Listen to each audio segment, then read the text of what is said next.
right, guys, here we are on Sanshorn Mist, and on the right side of the map, we have our purple Zerg player from MVP. It is Sniper, the last hope for MVP in Team Arena Challenge 3. And that rhymed. And on the left side of the map, we have our blue Zerg player from the team SCV Life. Will the 7th game be lucky for him and send his team to the next round? It is TSL.Symbol. Oh, blue and purple, my old nemesis. I know. Make the colors as confusing as possible. So when Zerglings fight each other, we'll yell for a bit, and we'll see who wins. You know, I think the absolute worst, though, is orange and red. That's a bad one. I think that's actually the worst for ZVZ is orange and red, in my own personal opinion there. Because both have kind of, in the way that StarCraft has the color set up, they both have a slight brownish tint to them, and Zerglings are mostly brown to begin with. So, yeah, I think I have to agree with you there. Yeah, it makes it pretty tough. Well, the map is Sanshorn Mist. In a lot of matchups, it's a pretty aggressive matchup. In ZVZ, it doesn't do a whole lot to the matchup. It's still pretty difficult to take a third because it's a little exposed. But, you know, I mean, it's still pretty easy to hold on to a natural, expand pretty quickly out of it. And, you know, so we'll have to see what both these players offer. But I don't think we're in store for anything too weird. Yeah, I'm curious to see what Symbol's got for us, especially. I mean, out of the TSL Zergs, his ZVZ traditionally hasn't been quite as strong. And, you know, when I say hasn't been quite as strong, I mean he only has, like, 50-something% win rate. It's still really good. He's still a good ZVZer. But other Zergs on TSL generally win a bit more often in the games we've seen, and that kind of goes for previous matches in Team Arena Challenge 3 and then some of the other outside of that as well. Yeah. But Symbol, still a good ZVZer, so we'll have to see what he has planned. And looks like he's going to drop pool on 16, I believe it was. Actually, let me check the time here. No, that was probably 15. Yeah. It was a 15 pool, a little bit later pool, though, for Sniper. That's what I was getting at there. So slightly later, 1 or 2 supply, but both players putting down their gas at about the same time. Yeah, most Zergs these days are going for fairly standard openings. Hatch first, 1 gas into Zergling, Baneling. And then from there is where we see a lot of deviation. You know, we still see quite a bit of the Roach Infester play, every once in a while Hydralisks with that as well. That's been prevalent in ZVZ pretty much since StarCraft 2 began. But lately a really popular trend, especially in Korea, has been to rush up to Mutalisks, get about 6 to 8 of them, and then go from there into Infester and then Hydra a lot of times too if your opponent goes Mutas as well. So this style now that ZVZ's become more complicated. You know, I mean, there's more transitioning that's happening now in ZVZ than we've seen in the past. The other thing that's been starting to crop up a lot is something that's a little bit more popular in the foreign community. Zerg players like Scarlet and Machine are liking to go Infester or Ling Infester Ultralisk in ZVZ, which is a cool style to watch because basically you just defend, and then just overrun your opponent with Ultralisks. It's kind of a very passive style, but the payoff is that you get to just kind of steamroll your opponent if it goes well. Yeah. So might see something like that as well. Ultralisk can clean out swaths of Zerglings and pretty much anything that your opponent throws at you. Too. So yeah, absolutely. So that's certainly been a cool strategy. We saw Scarlet pull that off in this team league, as a matter of fact, on Antigua Shipyard, and it worked out really well for her. So Baneling Nest coming up for both players at about the right times. I mean, both players are playing the expand build to a hilt. Nothing out of the ordinary at all, making sure that they want to stay safe. Yeah, I mean, there's certain sort of general rules or guidelines you have to follow in early game ZVZ, and right now, because of the queen, or not because the queen range and the overlord speed increases, a lot of those one base all-ins aren't as effective anymore because you can see them coming faster and the queens deal with them easier than they used to. So because of this move towards hatch first, then suddenly you need to kind of follow the rules of hatch first in ZVZ, which is always get a Baneling Nest just in case, and just kind of be ready. Drone as much as you can, pressure if you want to, but just stay safe more than anything. And we've seen Zerg players want to take it into that mid and late game more now than they ever have before. So I don't think we're going to see a huge amount of aggression. I mean, we can see already from Sniper just getting a couple defensive Banelings at the top of his ramp, and Symbol not really looking like he wants to do too much either. Still making more drones than Zerglings at this point. And Sniper decides to go for layer tech quite early on. Symbol is going to do the same thing, but he's deciding to take gas 2, 3, and 4 before he does so. So he's going to quad gas into layer tech right afterwards, whereas it's just coming up. Oh, looks like a Baneling did get detonated there. But Sniper's going to have his layer tech very early on. Roach Horn coming up for him, too. Yep. Now, unless Symbol puts down a Roach Warren very, very soon, I think we're probably going to see Mutalisk play out of him. Sniper obviously doing things a little bit different. He's got that +1 missile attacks, whereas if Symbol doesn't get that Roach Warren, which he is, so never mind. A lot of times if you get the Evo Chamber in that case, you'll get +1 Carapace to make your Zerglings live a little bit longer against Banelings, of course. But looks like it's going to be Roach play versus Roach play. And a different way to get there for both players now, as Lair Tech is already finished up for Sniper at the moment, but unfortunately his Roach Warren isn't, so he can't get quite his Roach upgrades. Decides to put down an Infestation Pit though, so he'll be moving to Roach Infestor very quickly on. Yeah, that's right. Really powering off of 2 bases here. And Symbol may be doing the same thing. I mean, he started getting his gas earlier because he wants to get more roaches earlier. Look at that. Oh, nice. Oh, that's a really cool move. That was cute. I really like that. No, that's more than just cute, man. That's awesome. That's adorable. That's something that all Zerg should actually be doing, is using some of those lings with an Overseer to clear out some of that early creep. Because, yeah, I know creep benefits you just like it benefits your opponent. But if you take it out right by their bases like that, that means it's tougher for them to get into position to defend you too. So there actually is a benefit to doing what Sniper's doing, and that's really neat that he's got the presence of mind to think about that. Yeah, that was really cool stuff, and of course that Overseer is going to have a lot of utility later on as well. Infestation Pit coming up at the same time that we see a third base from Symbol. Of course, his opponent is already going up to Pathogen Glance, though that third base coming a little bit later, but he's been a lot quicker to his tech overall. The worker count is pretty similar for our 2 players, nothing really to differentiate them there. Yep. That's right. So it all kind of comes down to the attack choices, who can deny the third, and that is good for Symbol, denying that third, causing that cancel. And, oh, barely doesn't get the drone. Now he does. Can't leave that thing with just 1 hit points. It just feels bad if you do. That drone had already given up on life. It was like, I know what's coming. It's like, I'll never become a building now. Oh, well. Studied so hard in drone school. Yeah. And Symbol immediately moving some roaches to his third. He doesn't want the same thing to happen to him. Yep, and not really a lot of pressure going to be put on by Sniper at the moment, but he is going to run right through the middle with a decent number of roaches.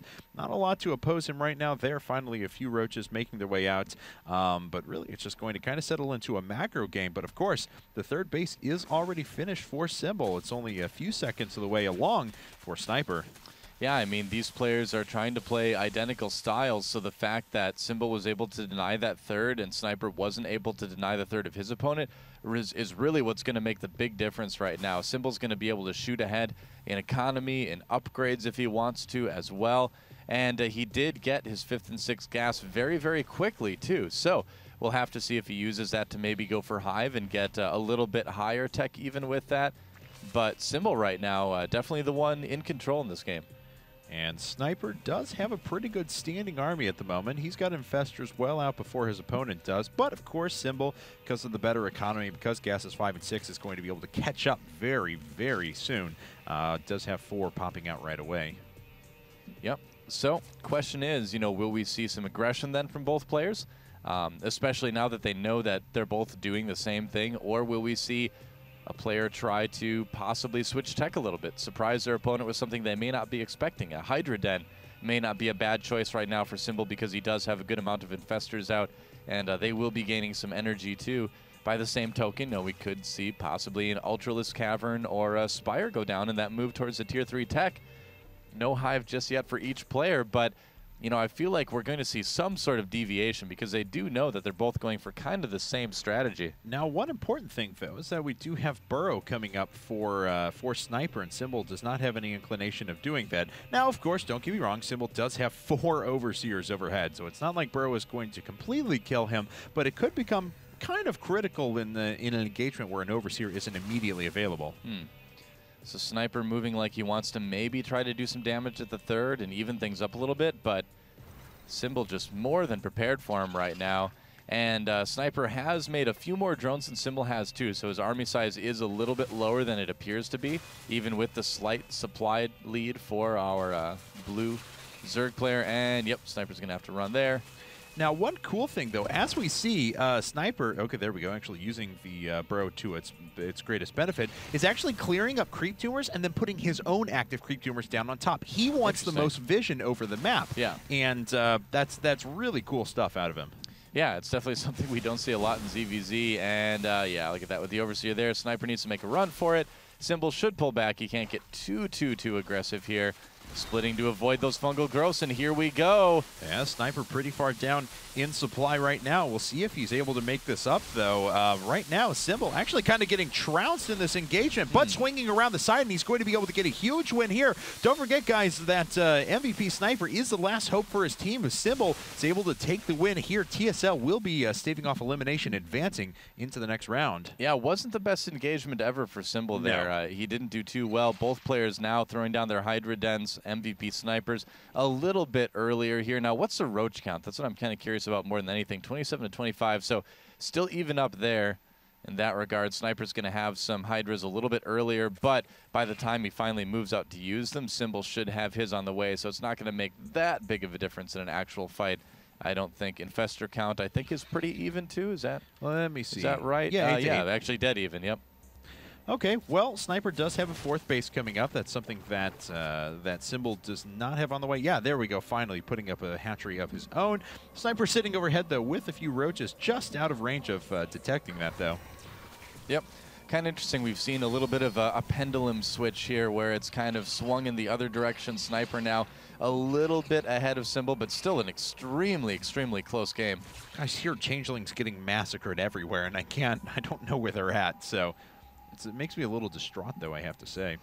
Well, Sniper with a pretty good force running up to the middle of the map. I think I see, yeah, macro hatch coming down for him as well. So both players are almost max, though. Sniper has actually done a remarkable job of where at one point he was not too far down, but he was down to third base a little bit, in making sure that he equalizes and even pulls ahead a little bit. Yeah, both players pretty much maxed out right now, so this is a very large fight here, and so far Sniper able to come in and kill off part of the army of Symbol, but Symbol's coming in as well. A giant battle arena in the middle of this map, and who is going to come out on top right now? Symbol rocketing ahead in supply, Sniper struggling to keep up here. Yeah, Symbol really winning the left side of this, and it looks like he is going to be able to take out this hatchery here, and that is a huge development. But down to the bottom right, we saw that those roaches we were looking at before were able to deny the fourth base, and they're trying to move in and do some damage to the third as well. Yep, just a little bit, but up at the top of the map, Symbol continuing to try to push forward. Going to be tough to come up that ramp, so I think it might be the time to kind of pull back. He's got a supply lead, but it's definitely dwindling rapidly here. Yeah, that was actually such a good position for Sniper to make a defense at right here up at the top. So yeah, well, I'm surprised Symbol actually tried to push up that. Yeah. He should have gone around the outside like he's doing right now. And here we go, Infestors coming from the low ground, using those Infested Terrans to try to buffer some damage. No Fungals really left for either side, only a couple of them here, and Symbol continuing to bull rush his way ahead, 20 supply ahead, although it does just even up right now for Symbol. It's, or for Sniper rather, it's so close still. Man, Symbol has been very hyper-aggressive in this game, very cavalier with his units. So it's not that he hasn't had the ability to do so at some points, but now drones are being pulled off the line for Sniper, and it looks like Symbol is going to get everything cleaned up here. Oops, yeah, a little bit over-eager is TSL.Symbol, thinking he maybe has a little bit bigger lead than he actually does, and now Sniper's the one with the slight supply lead again, but Symbol making more Hydras, more Roaches, more Infestors behind this, both of them finishing with their +2 carapace upgrade at the same time. And if Symbol can kind of sit back, defend that fourth base a little bit, he will have his slightly earlier. And both players are in a situation, too, where they realize that they're going to need to think about taking that fourth base if they want to sustain this game to the longest term. And so the question now that I'm kind of wondering is, you know, are we going to see one of these players go for that Tier 3 tech, go for that Hive tech? Doesn't seem likely since they're both kind of fighting for survival right now, but if one of them can do it, that would be a huge advantage. And Sniper, the one starting to get a little bit aggressive here, posturing up on creep, his opponent's creep, I guess I should say, taking out a few more creep tumors there, walking ahead with those Infestors, and it looks like he wants to try and lock down any forces that would run a bit too far forward for Symbol. But fourth base is well on the way now, 2/3 of the way complete for both players. Sniper, once again, just goes a little bit farther with each of his little pushes. Yeah, it's so difficult to attack with Roaches and ZVZ just because it's so easy for your opponent rather to reinforce while you're there. You notice both players were kind of trying to spread a creep highway across the map. The reason for that is then when you finally attack, your units can get there a little bit quicker, which can mean the difference a lot of times between victory and defeat. But right now with that gone, it's going to be about it. And wow, SYMBOL in danger of losing this 4th base. Yeah, and at the same time, Sniper's going to make his way through, having distracted a good portion of his opponent's units. And we'll see energy versus energy here in the middle of the map. Those infestors all got very low, but none of them did go down. Superior Concave goes to SYMBOL, but Sniper able to win the war on the left-hand side and swings back around and then gets the better Concave himself. Wow, MVP.Sniper coming in, but the supply is still very even, going back into SYMBOL's favor. Now the reinforcements are going to come into play, and SYMBOL pushing back his opponent yet again. Wow. Yeah, this is Roach ZVZ. This is pretty much what happens. What a ridiculous game, though. I mean, we often see a tug-of-war that goes back and forth, but seldom for this long or to this kind of degree. As now this base is under fire. Sniper may just outright lose this. It looks like he will. Yep, and not a lot that he can do to save that hatchery. You know, it feels like ZVZ is kind of like those Nexus Wars sometimes, where you just kind of send units at your opponent over and over again, and eventually some guy kind of gets the advantage and pushes his opponent back. But, I mean, SYMBOL, he's got the lead right now. Only question is, you know, can he keep it? Can he effectively attack without overcommitting here? Well, he's moving up the ramp once again, and we'll see if these infestors can kind of take advantage of that position. Certainly the Hydralisks are, though, so pretty good DPS advantage for Sniper there on the high ground. He's only down by 12 supply at the moment, but, God, it is getting very, very tense here. SYMBOL now sitting on a 4th base, up a base on his opponent. Well, that's kind of the big advantage that, that both of these players were looking for. You know, it kind of becomes a matter of whoever can hold their 4th base will win the game, and at this point, SYMBOL does have his 4th base, and Sniper trying to retake his for the 3rd time now. So if SYMBOL can hold his and make sure that Sniper does not really benefit from his 4th base, SYMBOL will just eventually win the war of attrition, which is what a lot of these Roach, Hydra, Infestor fights come down to. It's just kind of who wears the other one out first. So it's vitally, vitally important for SYMBOL not only to protect his 4th, but kill his opponents every time it gets up. And it looks like SYMBOL tried to duck in there with a few roaches. Oh, he pulled him out of position. Yeah, moving to the left-hand side. We'll see if he's able to take out this base. At the same time, that's a lot of infested Terrans from these infestors up at the top. If he's able to take out his opponent's base, that would actually be fantastic. Yep, not targeting that hatchery. It looks like they're going to now, and the hatchery getting very, very low. He's trying to DPS down the infested Terrans. They're not targeting the hatchery. Oh, they need to get it right now. They need to get it right now. They do, but I don't think they're going to. It's too late. Sniper missing an opportunity, but he's going to attack right now. Okay. Oh, those infestors are a little bit out of position. The Roach is on move command. Whoops. Okay, that was a pretty big loss there. SYMBOL actually back by 40 supply at the moment. He's trying to produce whatever he can now, but he did overextend once again in taking out bases. So there is definitely an opportunity for Sniper to move in and try and just take the game right here. Oh my God, this has gotten crazy. Yeah, we're into that base trade situation here. Sniper with a little bit bigger army, SYMBOL with a little bit better economy, a little bit better way to recreate units here. So who's going to win? I mean, one more base for Sniper to go through than SYMBOL. And are they just going to go? No, hatchery got transfused a couple of times. So, yeah, you're exactly right. These infestors doing a good job of pinning down a few forces here. But as we can see, the meat of the army is coming through. SYMBOL now, for SYMBOL now. But back at home, he's just losing so much so quickly. Yep, that's right. And, I mean, it looks like Sniper is ahead, but not as far as he was a moment ago. So this is still anybody's game at this point. What's the drone count, and did anyone get any drones out of their bases? Neither one has enough for another hatchery. 12 to 26, so it really doesn't matter, I guess. It's just unit versus unit now, and SYMBOL, he's actually got a good amount of infestors there to delay this. Those spine crawlers are going to maybe be the difference between victory and defeat here. Okay, well, he has forced a lot of energy out of these infestors as well, but it looks like a couple of fungal growths still there, and that's the rest of the command structures down for SYMBOL at the moment, but SYMBOL's still just kind of rolling through Sniper's base. Yeah, SYMBOL's got a really strong army right now, but he needs to move up the ramp as a group and attack these spine crawlers all at once. Can't afford to lose any Roach. Every single unit is so vitally important right now for both of these players. 80, well, it keeps going down, but SYMBOL, I don't know, man. He always seems to have a little bit of a lead. How many structures are left? I think this is it. This extractor is the only structure left for SYMBOL at the moment. It is, yeah. He needs to come down and defend that with enough of his units. And he, you know, he has the army. He has a pretty decent army right now. Are there any workers for Sniper? There are. I'm not sure where they're at, but he's going to need to put himself in the extractor somewhere on the map. Okay, so Killer's healing up his units. He wants to try to just make sure everything has as much health as it possibly can. Oh, before you know what? it finishes. What? Symbol actually preemptively put a lot of energy into Infested Terrans just in case Sniper would try to bull rush that down. That may actually come back to hurt him, as now there are fungal growths available on these Infestors for Sniper. Certainly could. Well, we'll see what happens here. A decent amount of damage, but Sniper, if he can power through it, could win the game right now, and it looks like he certainly can. Symbol coming from behind with some roaches and Hydralisks, and does he have enough? Sniper trying to get in there, trying to attack that extractor. Looks like he's going for it. He's focusing down the extractor, and That's GG. it! That's it! That's the game, and Sniper wins, killing the last structure from Symbol. Wow, what a ridiculous CBC.